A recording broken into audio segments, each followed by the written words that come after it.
Dia adalah pencari kebenaran, pencari Tuhan yang telah meninggalkan keluarga dan negaranya untuk mengejar ilmu.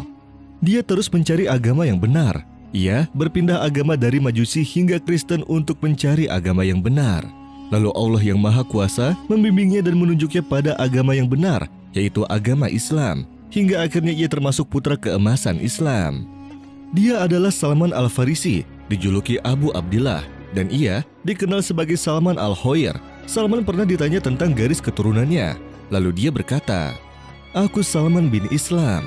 Pencarian panjang Salman untuk menemukan kebenaran telah melewati perjalanan yang berliku, hingga akhirnya ia menemukan kebenaran yang dibawa oleh Nabi Muhammad SAW yang membuatnya memeluk agama Islam. Salman dikatakan menceritakan kisahnya kepada seorang sahabat dan keluarga dekat Nabi Muhammad yang bernama Abdullah bin Abbas. Abdullah kemudian menceritakan kisah seorang Salman itu kepada yang lainnya. Salman adalah seorang sahabat Nabi yang berasal dari bangsa Persia, yaitu dari sebuah desa bernama Jayun di kota Isfahan. Ayahnya adalah seorang kepala desa. Karena sikap baiknya kepada sang ayah, Salman dipercaya ayahnya untuk mengawasi api yang dia nyalakan.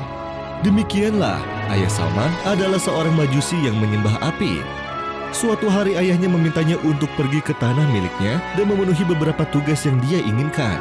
Namun dalam perjalanan menuju tempat yang dituju, ia mendengar suara orang-orang yang tengah sholat di dalam gereja Nasrani. Selama hidupnya, Salman memang dibatasi ayahnya dari dunia luar. Rasa penasaran membuat Salman masuk ke dalam gereja dan melihat apa yang mereka lakukan. Saat melihatnya, Salman mengaku bahwa ia menyukai sholat mereka dan tertarik terhadap agama Nasrani. Salman memang memiliki pemikiran yang terbuka dan bebas dari taklid buta. Aku berkata kepada diriku sendiri, sungguh, agama ini lebih baik daripada agama kami. Aku tidak meninggalkan mereka sampai matahari terbenam. Aku tidak pergi ke tanah ayahku. Salman menganggap bahwa agama tersebut adalah keimanan yang benar. Ia lantas bertanya kepada orang-orang di gereja, "Dari mana asal agama tersebut?" Mereka menjawab, "Dari Syam." Negara Syam dikenal sebagai daerah yang meliputi 4 negara, yaitu Suriah, Yordania, Palestina, dan Lebanon. Salman tetap mengingat ayahnya dan kembali setelah ayahnya mengirim seseorang untuk mencarinya. Ia lantas menceritakan apa yang dialaminya dan termasuk ketertarikannya kepada agama Nasrani itu. Sang ayah lantas menegaskan bahwa tidak ada kebaikan pada agama Nasrani. Sang ayah bersikeras bahwa agama Majusi adalah agama nenek moyangnya yang jauh lebih baik. Namun Salman menegaskan bahwa agama Nasrani itu jauh lebih baik dari agama Majusi. Karena pendiriannya itu, ayahnya kemudian mengancamnya dan merantai kedua kakinya serta memenjarakannya di rumahnya. Namun hal itu tak lantas menyurutkan langkah Salman untuk melanjutkan pencariannya akan kebenaran. Ia lantas mengirimkan pesan kepada kaum Nasrani dan meminta mereka untuk memberi kabar jika ada pedagang Nasrani yang datang dari Syam. Ia juga meminta orang Nasrani untuk mengabarinya kapan rombongan dari Syam itu kembali ke negerinya. Setelah rombongan itu bersiap kembali ke Syam, Salman lantas melepaskan rantai dari kakinya dan mengikuti rombongan itu sampai tiba di Syam. Saat di Syam, ia bertanya dan mencari sosok yang paling alim di antara orang dari agama mereka. Mereka kemudian menunjuk pada seorang pendeta di dalam gereja. Salman kemudian mendatangi sang pendeta dan berkata bahwa ia menyukai agama Nasrani dan akan berkhidmat di gereja. Namun, Salman menemukan sesuatu yang buruk dari pendeta itu. Salman bercerita bahwa pendeta itu memerintahkan kaumnya untuk membayar sedekah, namun ia hanya menyimpannya bagi dirinya sendiri dan tidak memberikannya kepada orang-orang miskin. Salman membenci perbuatan sang pendeta, hingga akhirnya sang pendeta pun meninggal. Ia membuka keburukannya kepada kaumnya dan menunjukkan harta simpanannya berupa 7 guci emas dan perak yang disembunyikan sang pendeta. Kaumnya lantas enggan menguburkan sang pendeta dan mencaci makinya. Namun sebelum sang pendeta meninggal, Salman bertanya dan meminta wasiat siapa yang akan diikutinya setelah pendeta itu tiada. Sang pendeta kemudian menunjuk kepada seorang laki-laki di Mosul, di kota besar di barat laut Irak. Salman pun mendatanginya dan tinggal bersama dengan orang yang berpegang pada ajaran agama Nasrani seperti pendeta sebelumnya.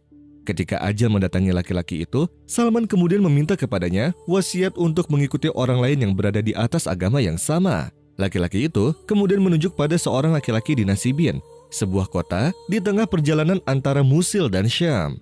Hal serupa kembali terjadi. Sosok yang diikuti juga meninggal dunia setelah Salman mengikutinya selama beberapa waktu.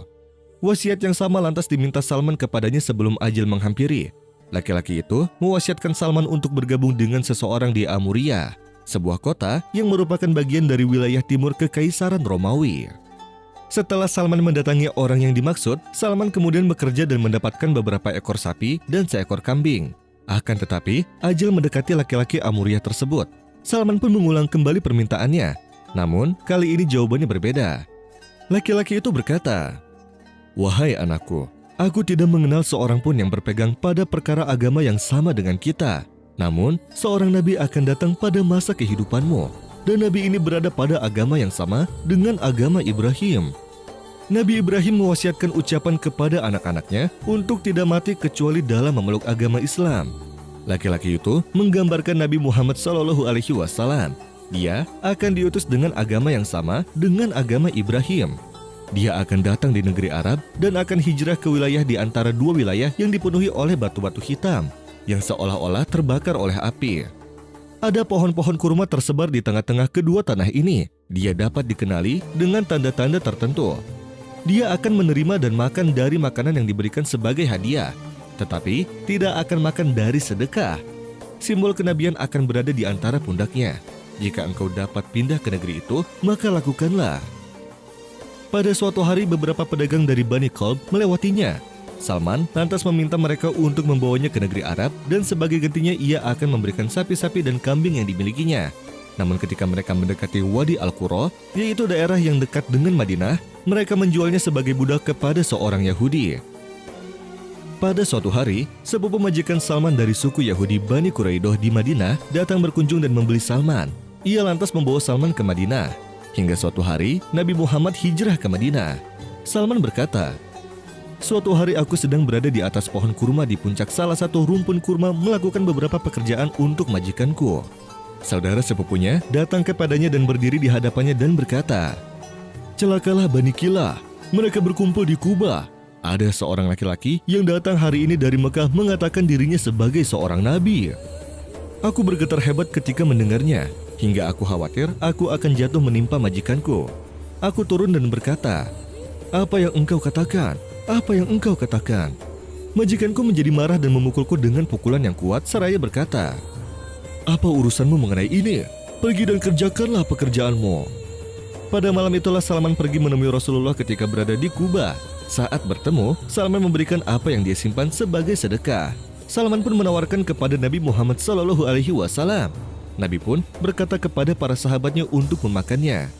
Namun beliau sendiri tidak memakannya.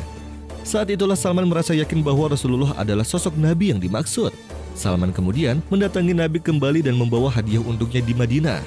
Ia mengatakan kepada Nabi bahwa dirinya tidak melihat Nabi memakan makanan dari sedekah. Karena itu ia meminta kepada Nabi memakan hadiah darinya. Nabi lantas memakannya dan memerintahkan para sahabatnya untuk melakukannya. Saat itulah ia melihat ada dua tanda kenabian pada diri Rasulullah.